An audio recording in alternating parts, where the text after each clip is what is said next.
Ok. Ce soir, j'aimerais vous parler un peu de notre espérance chrétienne. Quand on parle d'espérance, on parle de notre attente du Seigneur. Et nous savons tous que dans ces derniers temps, Jésus va se manifester, il va revenir. Et la Bible dit qu'il revient pour prendre son Église.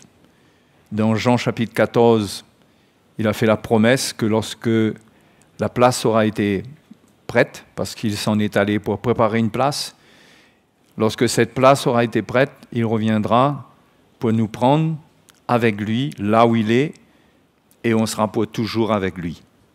C'est la promesse du Seigneur, mais c'est une promesse que lorsqu'on étudie la parole de Dieu, quand on regarde ce que la parole de Dieu nous montre, c'est l'Église va être en état d'éveil. Et nous devons, c'est le temps pour nous, non pas d'être dans une passivité par rapport à cela, mais il doit y avoir quelque chose qui se passe dans notre cœur où nous sommes dans l'attente de sa manifestation. Et quand on regarde la parole de Dieu autour de ce sujet, qui évoque ce sujet de l'avènement du Seigneur, on ne voit en aucune place un entretien dans la passivité que le peuple de Dieu, quand ça va se passer, ça va se passer. Mais on voit plutôt que le Seigneur, dans sa parole, nous demande d'être prêts. Qu'il faut se préparer. Et tout ce qui tourne autour de l'avènement du Seigneur, c'est dans cet état d'esprit, ça met le chrétien dans un état où il attend. Il attend. Quand on attend, on considère quelque chose qui doit venir, n'est-ce pas? Quand on attend, on a notre attention qui est fixée sur ce qui vient. C'est ça, être dans l'attente, n'est-ce pas? Si on attend quelqu'un qui doit arriver, on est dans l'attente qu'il arrive. On a tout fait pour l'accueillir, pour que... Voilà. Quand il y a une attente, il y a un état où on n'est pas passif. C'est pas comme si, quand il va arriver. Mais il y a vraiment une attente. Et c'est ce que la parole de Dieu nous montre. Et si on peut lire quelques exemples dans 1 Thessaloniciens chapitre 1, 1 Thessaloniciens chapitre 1 et le verset 9. Car on raconte à notre sujet quel accès nous avons eu auprès de vous et comment vous vous êtes convertis à Dieu en abandonnant les idoles pour servir le Dieu vivant et vrai et pour attendre des cieux son Fils qu'il a ressuscité des morts, Jésus qui nous délivre de la colère à venir, pour attendre des cieux. Donc c'est clair. On attend Jésus qui revient des cieux, celui qui nous délivre de la colère à venir. C'est-à-dire quand il va venir, il y aura un temps de colère. Mais le Seigneur nous délivre de ce temps. Donc ça c'est un exemple. Et on peut lire dans Philippiens aussi, Philippiens chapitre 3 et le verset 20. Mais nous sommes citoyens des cieux, d'où nous attendons aussi comme sauveur le Seigneur Jésus-Christ, qui transformera le corps de notre humiliation en le rendant semblable au corps de sa gloire, par le pouvoir qu'il a de s'assujettir toutes choses. Encore une fois, nous attendons cela. Nous avons la lumière que lorsqu'il va venir, il va transformer le corps de notre humiliation en le rendant semblable au corps de sa gloire. Ça va être quelque chose d'extraordinaire. Mais la Bible dit, nous attendons.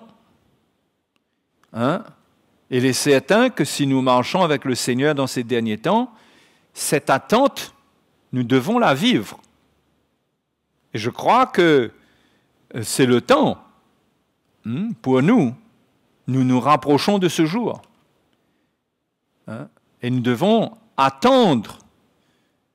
Nous devons comprendre que cela doit être là. Et que ce n'est pas normal de ne pas avoir d'attente. Je ne parle pas là de se condamner. Mais si on regarde ce que la parole de Dieu dit, cela doit nous amener à chercher le Seigneur pour que cela vienne vraiment dans notre cœur, parce que c'est sérieux. Si la parole de Dieu le dit, la parole de Dieu ne parle pas dans le vide. Hébreux chapitre 9 et le verset 27, « Et comme il est réservé aux hommes de mourir une seule fois, après quoi vient le jugement, de même Christ, qui s'est offert une seule fois pour les péchés de beaucoup d'hommes, apparaîtra sans péché une seconde fois à ceux qui l'attendent pour leur salut. » OK? Donc, encore une fois, c'est juste pour vous montrer comment c'est un point qui est important. Si la parole de Dieu se répète de cette manière, c'est que c'est important. Cette attente, c'est l'espérance vivante. Quand l'espérance est vivante dans notre cœur, cela veut dire que notre cœur est éveillé par rapport à l'avènement du Seigneur. C'est comme ça que les chrétiens de l'Église primitive vivaient. Ils étaient dans une attente. Ils étaient dans une attente. Et ils se préparaient. Donc, c'est important pour nous de nous assurer que nous sommes dans la même attitude. Et cette attitude-là doit nous amener à nous purifier. Dans l'Épître de Jean, il dit que celui qui a en lui cette espérance se purifie comme lui-même est pur. Celui qui a cette espérance de l'avènement du Seigneur, il se purifie comme lui-même est pur. Donc, cette espérance va créer un désir de se purifier. Ça ne va pas laisser le chrétien oisif, stérile, mais ça va l'amener dans une sanctification plus profonde. Moi, je crois et je vois dans la parole de Dieu que les chrétiens, les premiers chrétiens, transportaient la crainte de Dieu. Ils avaient une crainte de Dieu. Ils marchaient dans la sanctification, ils s'éloignaient du péché et du mal. Et nous allons revoir les mêmes faits revenir dans l'Église. Des jugements sur ceux que Dieu a choisis et qui ne comprennent pas. Il y aura des jugements qui viendront. L'Épître aux Corinthiens nous montre cela. Afin de ne pas condamner ses enfants avec le monde, l'Épître aux Corinthiens nous dit que certains sont même morts avant le temps. Donc, il y a bien des choses qui vont se passer dans les mois, les années à venir, pour susciter en nous cette espérance. Il doit y avoir ce réveil, les frères et sœurs. Quand nous sommes dans la vraie foi, l'espérance doit marcher de pair avec la vraie foi. Au fait, l'épître aux Thessaloniciens même, 1 Thessaloniciens, chapitre 1, verset 2, « Nous rendons continuellement grâce à Dieu pour vous tous, faisant mention de vous dans nos prières, nous rappelant sans cesse l'œuvre de votre foi, le travail de votre amour. » Ok, donc en numéro 1, l'œuvre de votre foi. Ça, c'est la base. C'est par la foi qu'on est sauvé, et on sert le Seigneur, on vit par la foi. Le travail de votre amour, en numéro 2. Une fois qu'on est sauvé, on vit par la foi, et on marche dans l'amour. Et en troisième position, et la fermeté de votre espérance en notre Seigneur Jésus-Christ devant Dieu notre Père. Troisième position, l'espérance. Donc, quand la foi a posé le bon fondement dans notre vie, nous avons cru en Jésus, mort et ressuscité, et que nous comprenons le message du Seigneur, nous marchons selon l'amour, selon le commandement nouveau, et bien cette espérance va se réveiller dans nos cœurs, elle va devenir quelque chose de fort. Il y aura une attente. Donc, ce n'est pas normal d'être un chrétien qui vit sans cette espérance. C'est un élément de la vie chrétienne qui est important. Paul lie les trois éléments ensemble, la foi, l'amour et l'espérance. L'espérance, c'est l'attente. On attend le Seigneur. C'est étonnant parce que, ça a été mon expérience à moi, mais quand j'ai rencontré le Seigneur, la première chose, une des premières choses avec la foi et l'amour, bien sûr, mais l'espérance est venue avec, dans mon cœur. Il y avait une attente que le Seigneur pouvait revenir. C'était le sujet d'actualité chrétienne brûlant de l'époque. C'était sur nos lèvres, c'était l'attente même qui était là. Et on était avec les prophéties, on était avec beaucoup de choses. Mais c'est sûr que ça prend du temps. Parce que là, je vous parle d'une époque comme 1982, 1983. Nous sommes en 2021. Mais c'est quelque chose, moi, personnellement, c'est venu dans mon cœur. Et j'ai constaté cela dans l'Église à l'époque. C'était les conversations. Cela faisait partie des conversations.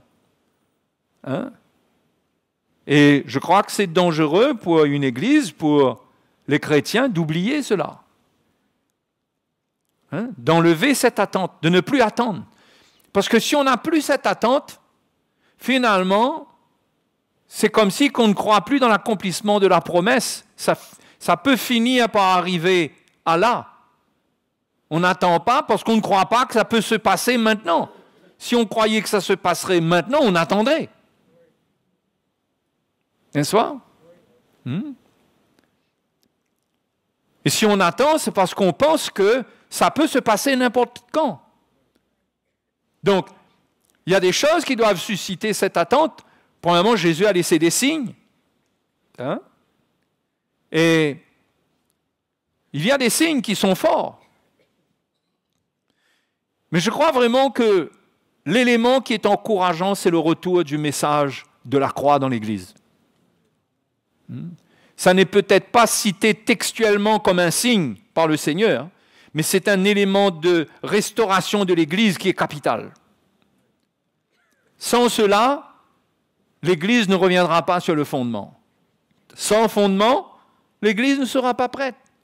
Parce que si elle n'a pas le message qui va la préparer, elle ne pourra pas être préparée. Puisqu'on peut lire dans Éphésiens, chapitre 5, à partir du verset 19, que Jésus va laver l'Église par l'eau de sa parole. Cette Église qui va être présentée à lui, elle va être lavée. Vous voyez? Donc, la parole de Dieu, avant même que Jésus aille à la croix mourir, il a prié, il a dit « Sanctifie-les, Père, sanctifie-les par ta parole. Ta parole est la vérité. » Donc la sanctification passera par une obéissance à la vérité qui nous est annoncée. Je pense que là aussi, il y a un élément de passivité qui peut être là où on se dit, on n'a pas cette obéissance. On ne va pas rejoindre la parole de Dieu par nos actes, voyez, par notre démarche, par l'obéissance. On fait de la parole de Dieu, facilement ça devient un message qu'on entend et qu'on entend. Mais le Seigneur nous sanctifie par la vérité Et la vérité demande l'obéissance. Quand on obéit, la vérité œuvre en nous. Quand on désobéit, la vérité ne peut pas œuvrer. Elle ne va agir que dans la vie et dans le cœur de ceux qui l'acceptent. C'est pourquoi je vous ai parlé récemment de l'obéissance. Vous vous souvenez que c'est un point clé, l'obéissance. C'est quelque chose qui doit être dans le cœur du chrétien. Un chrétien ne peut pas avoir une vie où il n'est pas redevable à rien, à personne, il n'est soumis à personne, il n'a pas de relation avec personne, il fait sa propre volonté, il vit comme lui, il vit sous prétexte de liberté, mais c'est dangereux. C'est pas ce que la parole de Dieu nous enseigne. C'est pas ce que la parole de Dieu nous enseigne. Donc, il faut cette obéissance à la vérité. Il faut se mettre dans une soumission à la vérité et chercher Dieu pour que la vérité œuvre en nous. Chercher Dieu pour que la vérité œuvre en nous. C'est une des raisons de la prière, chercher le Seigneur. C'est une des raisons pour lesquelles on lit la parole de Dieu. Paul est clair quand il parle à Timothée. Il dit que toute écriture est inspirée de Dieu pour corriger, pour reprendre, pour instruire dans la justice. C'est ça le ministère de la parole. Donc on peut mesurer notre attitude. Est-ce que nous sommes vraiment dans cette attente par notre style de vie? Est-ce que nous sommes dans une recherche du Seigneur dans la prière? Est-ce que nous nous humilions quand nous sentons notre misère? Quand nous voyons des choses qui ne sont pas conformes à la parole de Dieu? Nous ne pouvons pas juste mettre tout cela sous le tapis de la grâce. On fait de la grâce un tapis sous lequel on met toutes nos histoires. Mais on doit au contraire venir dans la lumière, confesser nos péchés, reconnaître notre état, prier, demander à Dieu son aide, sa grâce, pour qu'on soit sanctifié. Ce qu'il dit qu'il revient prendre, mes frères et mes sœurs, une église sainte. Donc c'est très important. Et ça, c'est un aspect. Mais maintenant, quand on regarde dans l'épître de Paul à Timothée, 1 Timothée, chapitre 6.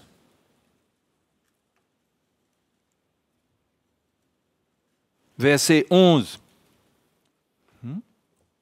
Donc les frères et les sœurs, je crois que Dieu veut nous mettre dans une attitude où on comprend notre responsabilité. Jésus est mort pour nous. Jésus peut tout accomplir pour nous, mais Jésus n'obéira pas à notre place. Il a déjà obéi pour nous en donnant sa vie à la croix. Son obéissance est totale pour reproduire en nous sa vie. Mais cela demande la foi et l'obéissance. Et regardez une autre manière dont Paul parle de l'avènement du Seigneur. Au verset 11, il dit « Pour toi, homme de Dieu », il parle à Timothée, « fuis ces choses et recherche la justice, la piété, la foi, l'amour, la patience, la douceur. Combat le bon combat de la foi. Saisis la vie éternelle. » Comprenez là? Saisis la vie éternelle. Saisis la vie éternelle à laquelle tu as été appelé.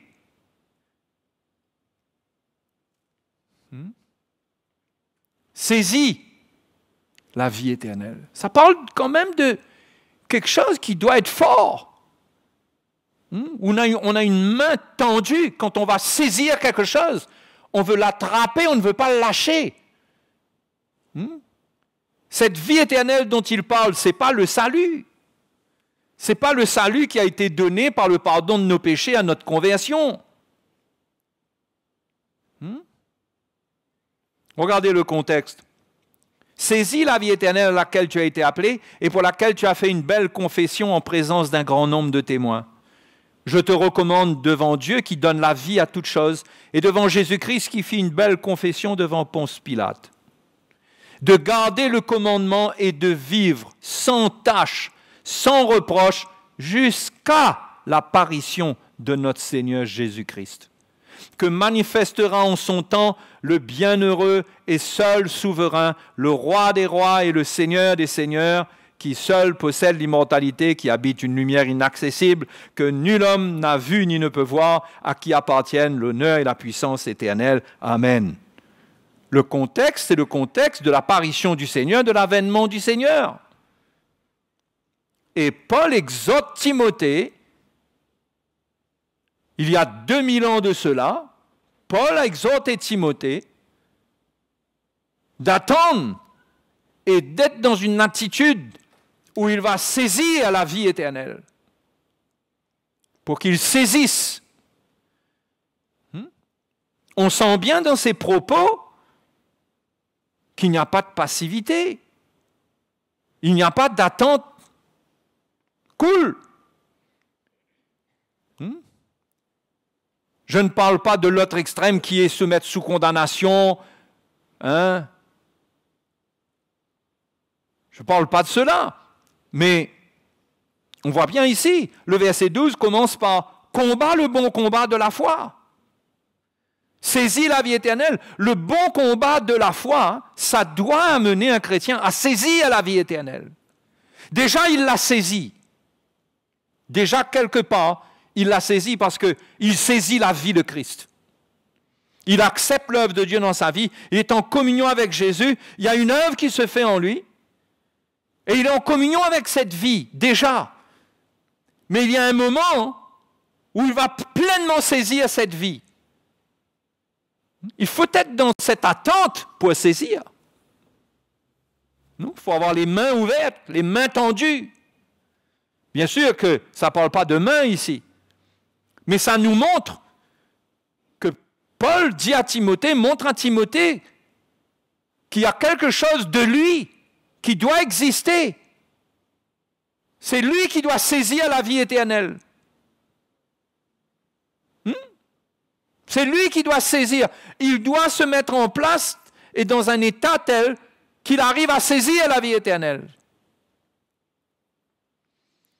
Si on continue à lire, le verset 17 recommande aux riches du présent siècle de ne pas être orgueilleux, de ne pas mettre leur espérance dans des richesses incertaines, mais de la mettre en Dieu qui nous donne avec abondance toutes choses pour que nous en jouissions. Recommande-leur de faire du bien, d'être riches en bonnes œuvres, d'avoir de la libéralité, de la générosité et de s'amasser ainsi pour l'avenir un trésor placé sur un fondement solide, afin de saisir la vie véritable. Il y a une vie qui est la vie véritable qui vient. La vie véritable, ce n'est pas la vie qu'on a sur la terre. Ce n'est pas notre vie. La vraie vie pour nous, c'est celle qui est en Christ. Que nous sommes appelés à saisir, encore une fois, Paul dit, afin de saisir la vie véritable. Donc, il dit à ceux qui ont de l'argent de ne pas mettre leur espérance dans leur argent et dans ce qu'ils possèdent, mais au contraire, de montrer de la générosité, qu'ils ne sont pas attachés à leur bien terrestre, et que la preuve qu'ils attendent le Seigneur, c'est qu'ils ne s'attachent pas aux choses terrestres, à ce qu'ils possèdent, mais ils font du bien, ils s'appliquent à faire de bonnes œuvres. Et par là, ils sont en train de placer leur vie, leur attente dans le Seigneur, et ils s'amassent pour l'avenir, c'est-à-dire pour le temps où le Seigneur va revenir, ils s'amassent pour l'avenir un trésor placé sur un fondement solide. Ils sont en train d'investir dans ce qui est vrai, dans le véritable. C'est ce dont Jésus parle dans Matthieu chapitre 6, quand il parle des trésors dans le royaume des cieux, des trésors qui ne se rouillent pas, qui ne vont pas rouiller. Il le dit dans Matthieu chapitre 6. Donc, frères et sœurs, saisir la vie véritable, saisir la vie éternelle, être dans cette attente, ça doit venir dans nos cœurs. Et ça va venir dans nos cœurs si nous venons dans la lumière, si nous nous purifions, si nous reconnaissons que nous n'avons pas ça. Et ce que nous n'avons pas, nous le cherchons en Jésus. Non? Parce que nous avons tout abondamment en Jésus-Christ. Tout. Tout. Mais le Seigneur a dit, on donnera à celui qui demande, celui qui cherche trouvera, et celui qui va frapper à la porte, on lui ouvrira. Donc, il s'agit de chercher. Donc, le chrétien, les frères et les sœurs, si nous sommes des chrétiens authentiques et nous comprenons ce qui est en train de se passer, c'est le temps pour nous de détacher nos regards de notre vie terrestre, de ne pas lui donner plus d'importance que le royaume de Dieu, de ne pas attacher notre cœur au bien terrestre, à ce que nous avons, de ne pas rechercher les choses de la terre, mais de nous en détacher. Nous en détacher, c'est dans notre cœur. Et quand notre cœur est détaché, nous allons chercher le royaume de Dieu et sa justice. Et Dieu va prendre soin de nous. Dieu va prendre soin de nous. Parce que Jésus l'a dit, cherchez premièrement le royaume de Dieu et sa justice, et toutes choses vous seront données par-dessus. Donc le royaume de Dieu qui doit venir, nous le cherchons maintenant et nous vivons la vie de ce royaume avant que ça vienne. Et quand ça viendra, on rentrera dedans, mais on y sera déjà quelque part, parce qu'on sera en train de vivre déjà la vie du royaume. Une vie de justice. L'épître de Paul aux Colossiens relie l'avènement du Seigneur à cet attachement aux choses d'en haut et à un détachement des choses d'en bas. Les frères et les sœurs, celui qui veut saisir la vie éternelle, il devra lâcher sa vie sur la terre. Il devra lâcher sa vie terrestre pour saisir la vie éternelle, la vie d'en haut. L'Évangile va demander cela. Nos priorités doivent maintenant être bousculées. Pour qui nous vivons réellement? Est-ce que nous avons fait de Dieu le compagnon de notre voyage terrestre? Ou bien Dieu est Dieu qui veut nous faire sortir de là, comme Paul dit dans son épître aux Galates, que le Seigneur est mort pour nous afin de nous arracher du présent siècle mauvais. De nous arracher. Donc, nous vivons notre vie sur la terre, nous prenons nos responsabilités, nous travaillons, nous faisons ce que nous avons besoin de faire, nous payons nos impôts, nous sommes soumis aux autorités. Toutes ces choses doivent être claires, doivent être droites. Mais notre cœur est pour le royaume de Dieu.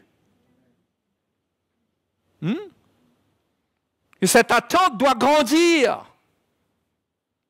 Et elle ne grandira pas dans une vie qui est gaspillée dans le monde. Mais elle va grandir quand nos yeux se tournent vers le Seigneur.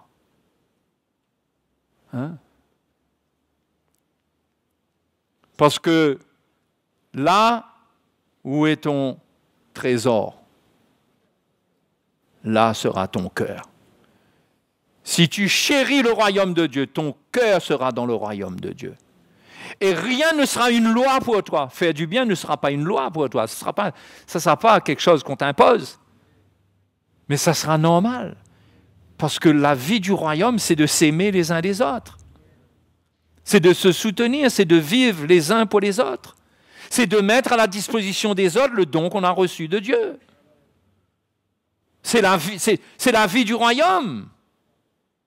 Dans le royaume de Dieu, il n'y a pas d'obligation, mais tout est la vie de Christ. Manifestation de Christ. Et quand ces choses ne sont pas là ou sont en très faible quantité, ça veut dire qu'on est en train de vivre pour la terre. On est en train de vivre pour la terre. Même si on prêche le message de la croix, on écoute le message de la croix, hein, mais toutes ces choses sont des signes révélateurs de notre état. Pas d'attente, pas de recherche. C'est un état dangereux. C'est pas bon. C'est pas conforme à la parole de Dieu qui nous enseigne comment attendre le Seigneur. C'est pas bon. Donc nous rendons gloire au Seigneur. Nous entendons le message de la croix. La vérité vient. Il y aura vraiment un effet de... Ça va nous bousculer, cette vérité-là. Hein? Ils vont lui obéir. Et croyez-moi, au fur et à mesure que ça va bousculer, on va être testé dans notre foi pour voir si vraiment on croit dans le Seigneur dans le but de lui obéir, ou si on croit dans le Seigneur seulement dans le but qu'au dernier moment, il nous enlève, mais pendant ce temps, nous, on aura fait ce qu'on veut. C'est quoi? C'est quoi notre vie? Et ça va être testé. Ça va être testé. Il y aura des épreuves. La Bible dit qu'il y a même des afflictions avant de rentrer dans le royaume de Dieu. Nous n'aurons pas cette vie tranquille. Nous aurons à choisir. Si nous n'avons pas fait notre choix, nous aurons l'occasion de choisir. Si nous ne le faisons pas dans le beau temps, nous le ferons dans la tempête. Mais, dans la tempête, certains risquent de ne pas faire le bon choix. L'épreuve étant trop grande, si on n'est pas fondé et enraciné dans la foi, mais rien ne nous dit qu'on ne tombera pas, qu'on ne sautera pas du bateau. Donc, Colossiens, au chapitre 3, Paul dit, si donc, chapitre 3, verset 1, si donc vous êtes ressuscités avec Christ, cherchez les choses d'en haut où Christ est assis à la droite de Dieu. Attachez-vous, ou bien affectionnez-vous. Mettez votre pensée, ne voyez que cela. Concentrez-vous sur les choses d'en haut. Attachez-vous aux choses d'en haut et non à celles qui sont sur la terre.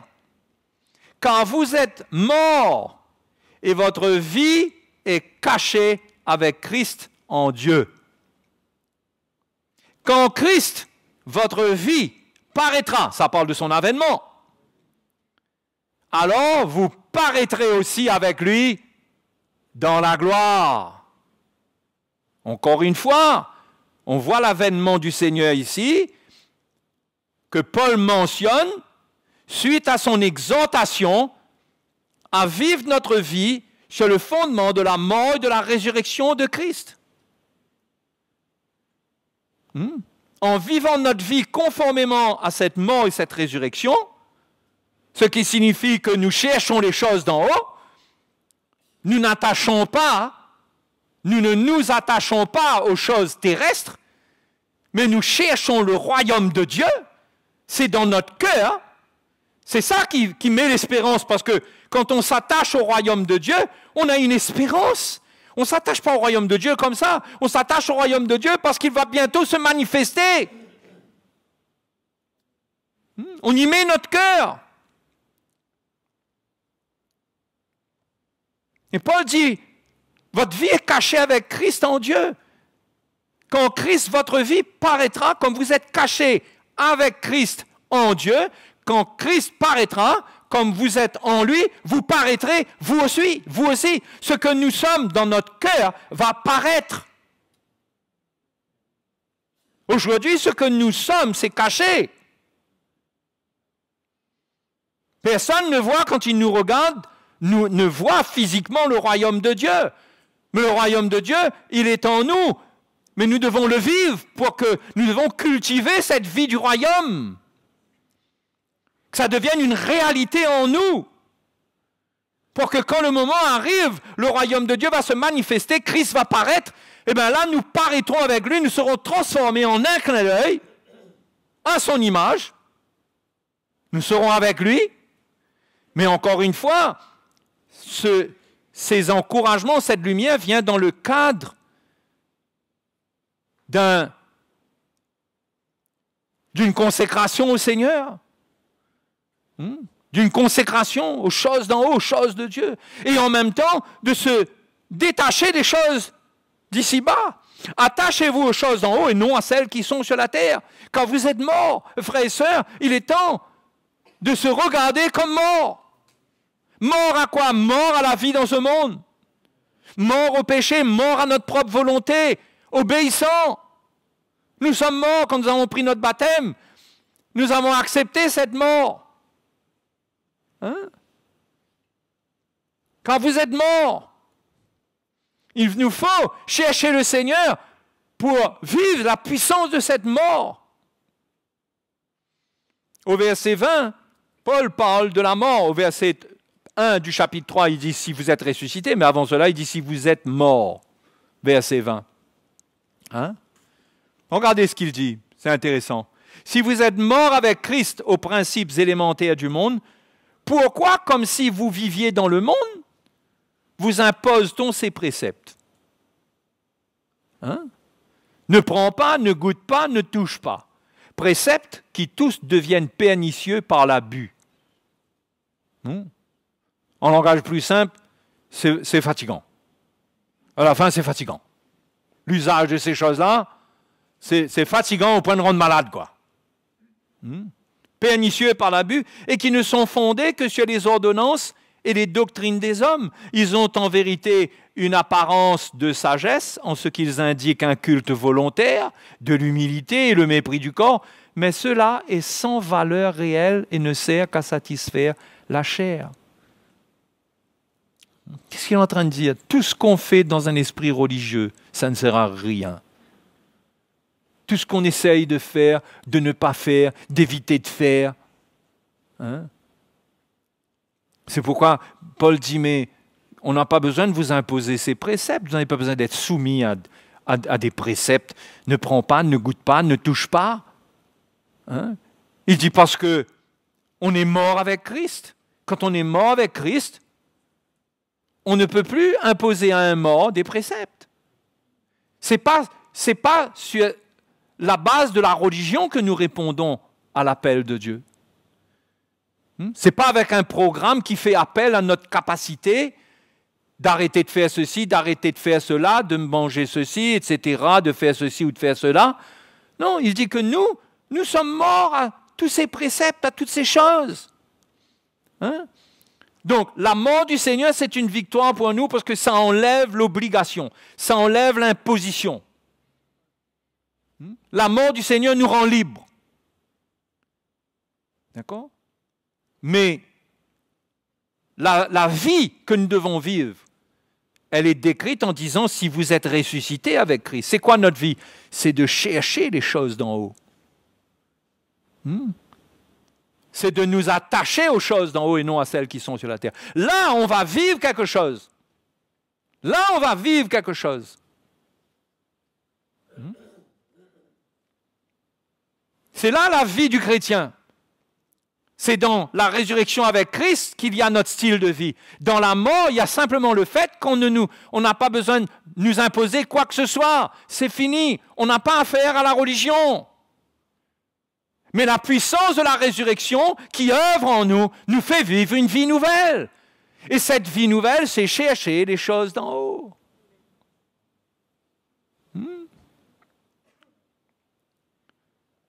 C'est pourquoi il est le temps pour nous, il est temps pour nous de nous réveiller enfin, comme Paul le dit, dans l'Épître aux Romains au chapitre 13, « Réveillez-vous enfin du sommeil. » Hein? Marchez selon l'amour. Réveillez-vous.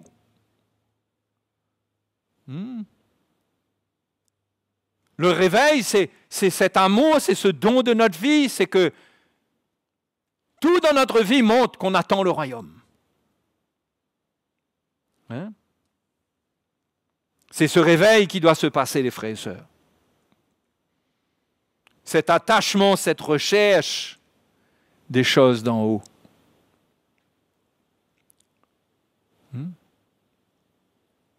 Ça doit devenir de plus en plus fort. Cela ne veut pas dire qu'on n'a plus absolument plus rien sur la terre, hein? Comme si que on ne va pas se reposer, se détendre un peu ou quoi. Mais attention, il faut que le cœur reste éveillé. Il faut faire attention à quoi on participe. Il faut chercher les choses d'en haut. Il faut que ça prédomine sur notre vie. Il faut que de plus en plus, ça prédomine. D'accord? Qu'on cherche les choses d'en haut. Il faut bien comprendre que beaucoup de chrétiens vivent leur vie chrétienne en s'imposant des interdictions ou des obligations. Hein? Ils croient qu'avec ça, ils sont spirituels.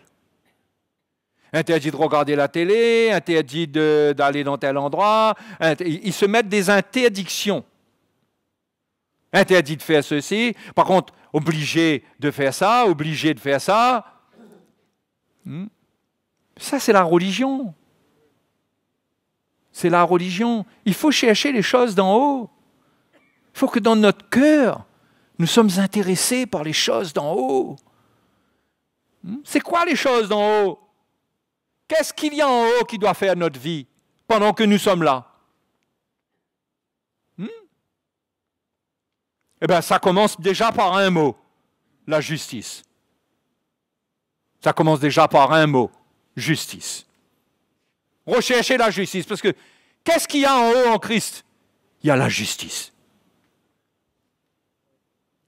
D'accord? En haut, il n'y a pas de belles voitures, de belles maisons, il n'y a pas une belle vie en haut. Pour nous.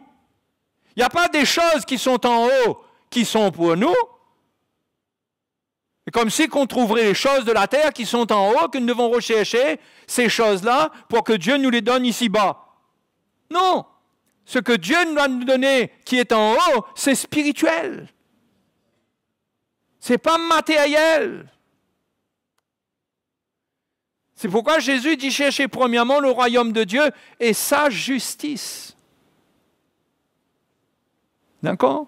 Donc la justice, c'est en numéro 1. D'ailleurs, non seulement le Seigneur le dit, mais Paul parle à Timothée au chapitre 6, verset 11, je relis pour vous, il dit pour toi, homme de Dieu, fuis ces choses et recherche la justice. Hein? Ce qui est juste. Être juste, être droit. Un chrétien doit avoir une vie. C'est pourquoi, plus devant, il dit, je te recommande, c'est-à-dire au fait, ça veut dire je t'ordonne, comme un général parle à son soldat, de garder le commandement et de vivre sans tâche, sans reproche, jusqu'à l'apparition de notre Seigneur Jésus-Christ. Sans reproche, ça veut dire que tu as une vie droite, juste. Personne, quand le Seigneur viendra, personne ne doit être dans une place où il peut t'accuser. Vous croyez, frères et sœurs, moi je pose une question, moi. Une question élémentaire. Vous croyez qu'un chrétien qui est un voleur, et que son patron sait que c'est un voleur, le Seigneur va l'enlever alors que c'est un voleur et qu'il reste dans le vol? Et que, aux yeux de ce païen, mais Dieu, c'est quoi ce Dieu-là qui enlève des voleurs? Vous comprenez? C'est pareil pour l'adultère, pour la débauche. C'est pareil. Hein? Vous croyez que quelqu'un qui, sa vie, n'est pas droite, il n'est pas irréprochable. C'est pourquoi la question du mariage qui nous a été partagée il y a quelques mois, c'est tellement important. Hein? Quand il y a des divorces et tout ça, un conjoint ne peut pas souffrir d'une injustice. Hein? On doit vivre sans reproche. C'est vrai, la repentance répare tout, mais il faut régler les situations aussi. Hein? Parce que les débauchés, les adultères, les voleurs n'héritent point le royaume de Dieu. C'est la Bible qui dit ça. Paul dit dans Galates chapitre 5, à la fin de sa liste des œuvres de la chair, il dit « Ceux qui commettent de telles choses n'hériteront point le royaume de Dieu. » Qu'est-ce qu'il veut dire par là? Mais ça veut dire que tu ne seras pas sauvé, c'est tout. Si tu n'hérites pas le royaume de Dieu, tu vas hériter quoi? C'est pourquoi le message qui était transmis dans l'Église primitive, ce n'était pas de la grâce en excès. La grâce, elle est pleine, elle est entière pour nous sauver, mais ce n'était pas une grâce. Le danger qui menaçait l'Église primitive, c'est que cette grâce était transformée en licence. Beaucoup de chrétiens, beaucoup d'enseignements étaient là pour dire « c'est pas grave si tu es dans le péché. C'est pas grave si tu pèches avec ton corps, parce que de toute façon, le corps est corrompu. » C'était les doctrines de l'époque. De toute façon, tu ne peux rien faire par rapport au corps. Donc, c'est pas grave si tu pèches avec ton corps. Il y avait des doctrines comme ça. Et Jude s'est levé et a écrit une lettre pour dire il y en a qui transforment la grâce de notre Seigneur Jésus en dissolution. Mais la grâce de Dieu, c'est pas pour ça la grâce de Dieu. Paul le dit dans Tite chapitre 2, il dit que la grâce du Seigneur, cette grâce nous enseigne à renoncer à nous-mêmes, à renoncer à l'impiété et aux convoitises mondaines. Pour vivre dans le siècle présent selon la justice, encore une fois, et la piété, etc. Hein? Donc on voit l'enseignement qui était communiqué pour attendre Jésus des cieux. Hein? C'était cet enseignement. Et ça amène un chrétien. S'il n'est pas marié, croyez-moi, la semaine prochaine, il va marier. S'il est dans le péché, il est dans l'adultère, la semaine prochaine, tout de suite, là, il se repent, il règle son affaire, il répare les dommages qu'il fait. Il ne prend pas sa vie à la légère comme ça, et il croit que le Seigneur va venir et tout va être beau pour lui. Non! Et ça s'appelle la crainte de Dieu. Parce que la Bible a déjà jugé des choses, ce genre de choses chez le chrétien. A déjà prononcé les jugements. La parole de Dieu a déjà prononcé des jugements pour le chrétien.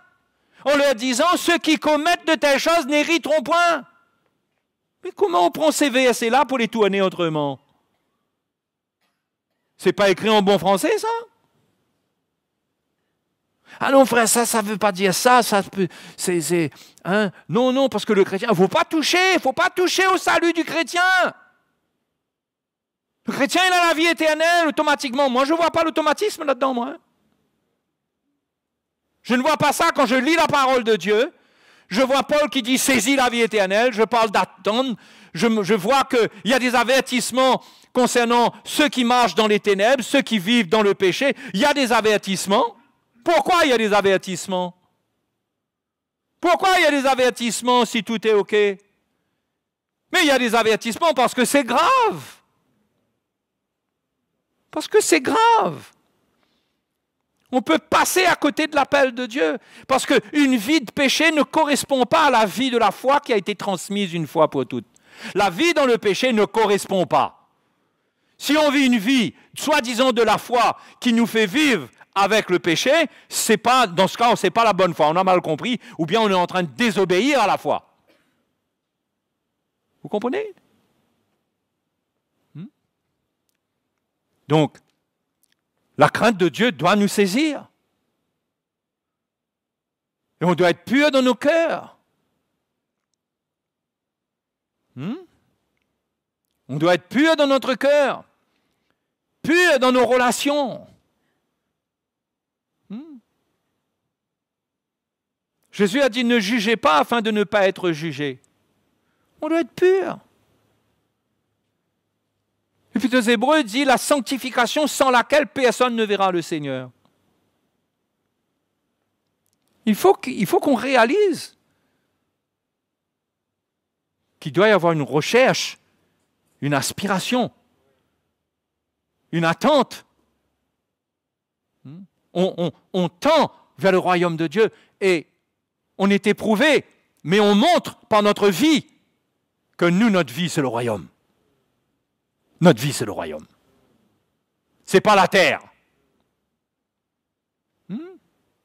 Mes frères et sœurs, ceux qui vivent comme ça, ils ont l'assurance qu'ils participeront à l'avènement du Seigneur. Pour le reste, je ne peux pas dire oui, non, etc. Mais moi, je dis qui a l'assurance? Qui aura l'assurance? Ceux qui vivent cette vie où ils obéissent à l'Évangile, ils se repentent, ils ne laissent pas le péché entacher leur vie. Ils réparent même autant que c'est possible. Ils sont en paix avec tous les hommes, comme Paul dit. Autant que cela vous est possible, soyez en paix avec tous les hommes. Ils ne sont pas en guerre avec personne, ni avec leurs voisins, ni avec leur patron, ni avec leurs collègues, et encore moins avec les frères et sœurs.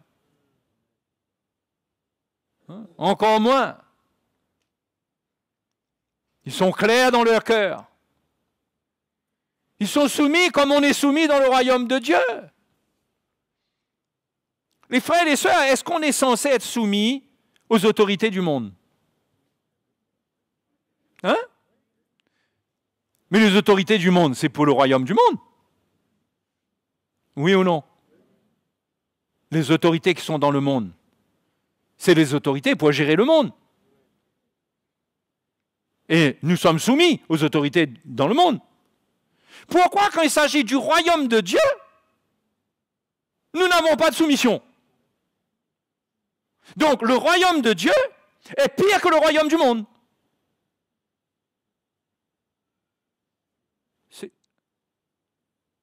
Hein? Parce que dans le monde, il y a des autorités pour mettre de l'ordre. Dans le royaume de Dieu, il y a des autorités, mais on n'est pas obligé de se soumettre. Mais c'est vrai, on n'est pas obligé. Mais si dans notre cœur, on a la vie de Christ en nous, notre soumission est encore plus exemplaire, non seulement dans le royaume de Dieu, mais dans le monde. Parce que chez nous, ce n'est pas une obligation qui nous fait murmurer, c'est une joie, parce que c'est la vie du royaume de Dieu, l'obéissance, la soumission, à qui on doit, là où on doit. C'est comme ça. Ce n'est pas une loi, ça ne nous est pas imposé. Si, mon frère, si ça t'est imposé, mais ton cœur est loin de Dieu. Ton cœur n'est pas avec le royaume de Dieu. Hein? Ton cœur n'est pas avec le royaume de Dieu. Tu es en train de fuir le royaume de Dieu. Où tu es? Mais si c'est comme ça, on ressent ta misère. Parce que dans le royaume de Dieu, il y a une soumission les uns envers les autres. Moi, je crois que les mariages seront restaurés à la manière de Dieu dans le royaume de Dieu. On verra dans les derniers temps des foyers où le mari sera à sa place, la femme sera à sa place, les enfants seront à leur place. Ça ne sera pas le désordre. Hein? Donc, on ne peut se cacher derrière rien parce que la mort du Seigneur a fait mourir tout. A tout fait mourir. Une femme ne peut pas dire « Ah, moi, mon caractère est fort, moi, c'est comme ça. Ma maman était comme ça. Hein? Mon papa, tellement mon papa, il restait tranquille. » Ben, j'ai eu un peu de ce caractère-là, frère, tu sais. Mais Jésus a fait mourir ça. Tu dois renoncer à ça. Déjà, de dire ça, ça veut dire que tu ne renonces pas. Tu es en train de justifier, la chose, tu es en train d'excuser. Tu devrais ressentir ta misère si tu es comme ça. Comprends là? Les sœurs, avec tout le respect et l'amour que j'ai pour vous, si c'est le cas. Mais c'est juste pour vous interpeller. C'est pourquoi quand on voit Paul dire à Timothée, il dit que la femme, si elle demeure je ne sais plus comment il dit ça, il dit elle sera néanmoins sauvée, elle sera sauvée. Si elle demeure soumise, modeste, de quoi est-ce qu'il parle? Moi, je crois qu'il parle de la fin des temps, de l'avènement du Seigneur. Il y a un état dans la femme qui doit revenir.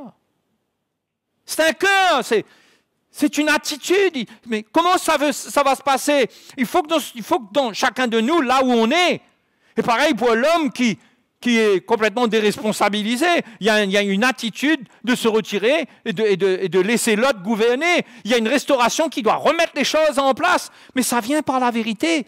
La vérité est claire, on est d'accord avec la vérité. Après, Dieu traite le caractère, il y a beaucoup de choses que Dieu traite, et le Seigneur met les choses en ordre dans notre vie. Quand nous sommes d'accord avec la vérité, Dieu nous transforme. Le miracle de la mort et de la résurrection prend place en nous. La vie du royaume prend place en nous. Et pareil pour les jeunes.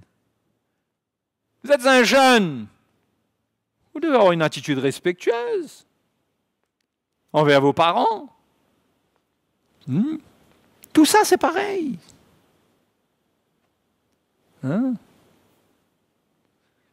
Donc, il faudra chercher le Seigneur pour que Dieu... Vous savez, il faut qu'on soit animé, il faut qu'on soit rempli du Saint-Esprit. On ne peut pas vivre ces choses-là dans notre propre force. Un chrétien, il doit chercher à être rempli du Saint-Esprit. Je crois que c'est quelque chose qui a été quelque peu abandonné. Cette soif d'être rempli de l'Esprit. Passer de longues minutes, si ce n'est pas des heures parfois, à prier en d'autres langues, à lire la parole de Dieu, parce qu'on veut être rempli de l'Esprit. Cette soif doit venir dans nos cœurs, mes frères et mes sœurs. Parce que c'est par la loi de l'Esprit de vie en Jésus-Christ que nous sommes affranchis de la loi du péché et de la mort. Ce n'est pas par nous-mêmes, même parce qu'on a compris qu'on essaye de s'affranchir sans cette puissance. Il faut la puissance de l'Esprit.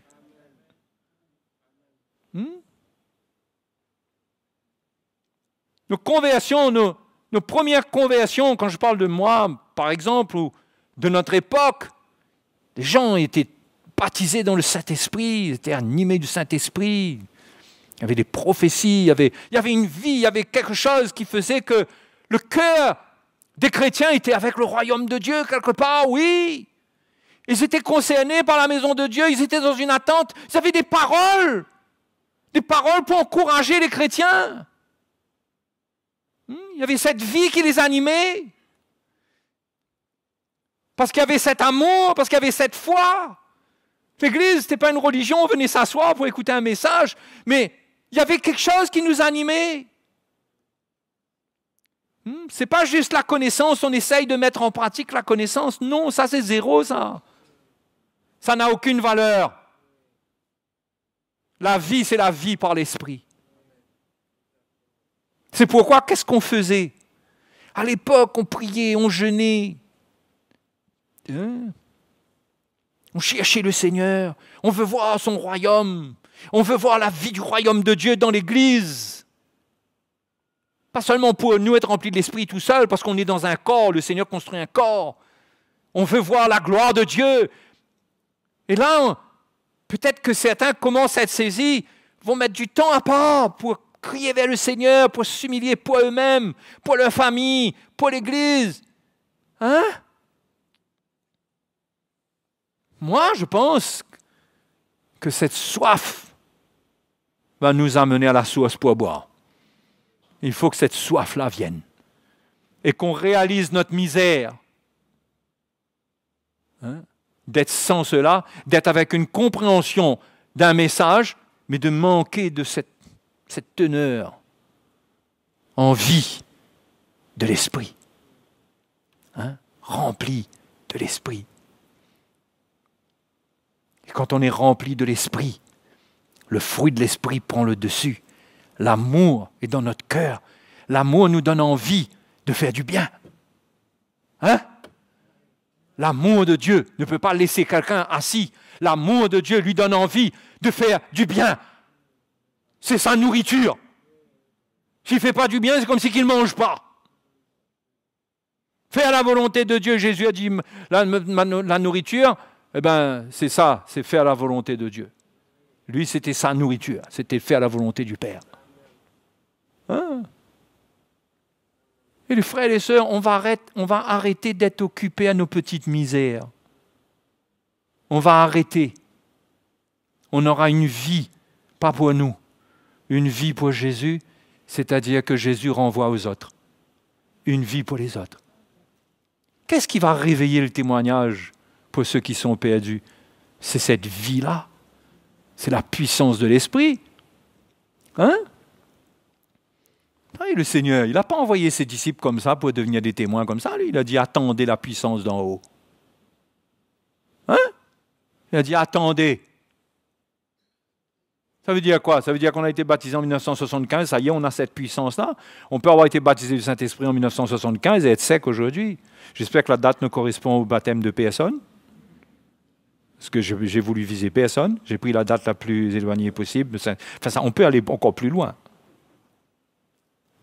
Non, ça ne veut pas dire que parce qu'on a fait cette expérience-là, on est rempli du Saint-Esprit. On a été baptisé du Saint-Esprit. Le robinet existe pour nous. Mais maintenant, il faut aller ouvrir. Il faut chercher le Seigneur. Et moi, je veux vous encourager, à vous et à moi. Qu'il y ait cette soif, cette attente. Pas cette vie où on se complaît en nous-mêmes. On a une petite vie tranquille, dans la chair, sans qu'on réalise. On peut devenir un joli petit club de chrétiens contents les uns avec les autres. On s'aime bien. Et il y a de l'amour dans notre cœur de Dieu, vrai, en les uns envers les autres. Mais ça peut vite changer de couleur. Vous voyez? Ça peut prendre l'odeur d'un marécage, tout ça. Donc, les frères et sœurs, je veux vous encourager, et j'ai besoin d'être encouragé par vous. On a besoin de la force du Seigneur, la grâce du Seigneur, cette année, pour annoncer l'Évangile. Ce qui nous encourage, c'est votre obéissance. C'est ça qui nous encourage. C'est votre obéissance à l'Évangile. Si l'Évangile saisit votre vie, gloire à Dieu. Vous allez porter des fruits pour le royaume de Dieu. Alléluia. Soyons réveillés, mes frères et sœurs. Cherchons le Seigneur.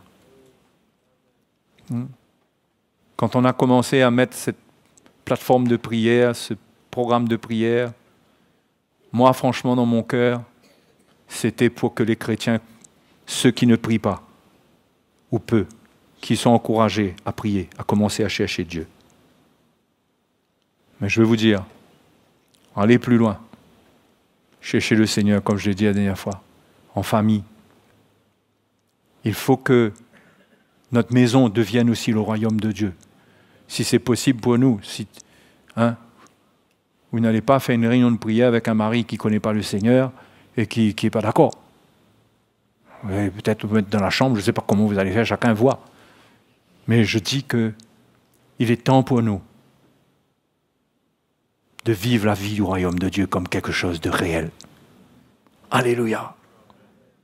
Ça vous dit? De vivre dans le royaume de Dieu. Notre cœur dans le royaume de Dieu. La famille de Dieu. Qu'est-ce que je peux faire de bien? Seigneur, éclaire-moi. Je ne veux pas rester sans fruit. Je ne veux pas rester là comme ça. Mais je veux te servir.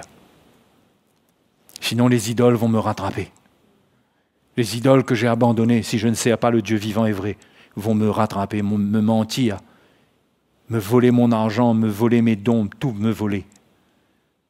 Le monde ne rigole pas, Sur le plan des finances, par exemple, quand le monde vous prend votre argent, là, parfois c'est jusqu'à sur 6 ans, sur 10 ans, sur 15 ans, sur 20 ans, par l'endettement. Et vous n'allez pas sortir de là comme ça. Il faut faire attention à ce qu'on fait aujourd'hui, si on veut servir le Seigneur. Alors, frères et sœurs, J'espère que cela ne vous décourage pas, mais au contraire. Jésus revient bientôt pour nous. Pour nous, soyons obéissants. Soyons obéissants, ne soyons pas orgueilleux. Hein? Ne soyons pas orgueilleux. L'orgueilleux, Dieu lui résiste. Dieu fait grâce aux humbles. Dieu veut te faire grâce si tu as de l'humilité. Ta faiblesse, tout ce qui peut être exposé par une prédication ce soir, si le Seigneur le fait, c'est parce qu'il t'aime. Ce n'est pas pour te détruire. Ce que tu es jusqu'à ce soir, alors que tu t'humilies devant le Seigneur te pardonne. Le Seigneur veut t'encourager à reprendre ta croix, à marcher dans le chemin qu'il faut, à ne pas compter sur toi. Ne fais pas des vœux avec ta propre force. Cherche le Seigneur. Il va t'aider. Parce que lui, son cœur, c'est te sauver, toi et moi, nous tous. Il veut nous sauver. Mais sa parole a déjà défini. Montrer des choses. Ce n'est pas pour remettre en question notre salut par notre conversion. Oui, si nous sommes nés de nouveau, nous sommes sauvés. Tant que nous sommes dans la foi, nous n'avons pas renié le Seigneur, nous sommes sauvés. Mais quand je regarde l'avènement du Seigneur, ce jour-là, je vois qu'il y aura un mouvement spécial. Il faut être prêt. Hein? Amen. Qui dit Amen? Hein? Soyez pas distraits. Paul a dit, il a dit dans les aux Corinthiens, il a parlé de ces... Il dit, afin de s'attacher au Seigneur sans distraction. Certains ne sont même pas mariés, afin de s'attacher au Seigneur sans distraction. C'est drôle, quand il parle du mariage, on dirait qu'il parle être distrait, parce qu'on veut plaire au conjoint, et de l'autre côté, il parle de tribulation dans la chair. Le mariage est une bonne chose, mais il faut que ce soit le plan du Seigneur. Aujourd'hui, à mon avis, on n'aborde pas ces choses avec légèreté. On crie au Seigneur, et Dieu fait les choses. Enfin bref, ce n'était pas mon thème ce soir, mais je vous partage, vous savez, parfois on a des VSC, on a des trucs qu'on ressent, qu'on a besoin de parler, mais le Seigneur veut vous parler d'une manière spéciale. Obéissez, devenez des enfants obéissants. Ne soyez pas un chrétien qui fait de votre vie à part. Soyez soumis à l'Évangile. Reconnaissez l'autorité de Dieu dans cet endroit. Soumettez-vous au Seigneur. Et croyez-moi, le Seigneur fera son œuvre dans votre vie. Parce qu'il est fidèle. Ce message vous a encouragé et béni. Pour aller plus loin, restons en contact. Abonnez-vous à notre chaîne YouTube et ne manquez aucune de nos publications. Retrouvez-nous également sur Facebook pour rester informés et échanger avec nous. Sans oublier nos podcasts à écouter sur SoundCloud. Vous trouverez plus d'informations dans la description. Que le Seigneur vous bénisse et à bientôt.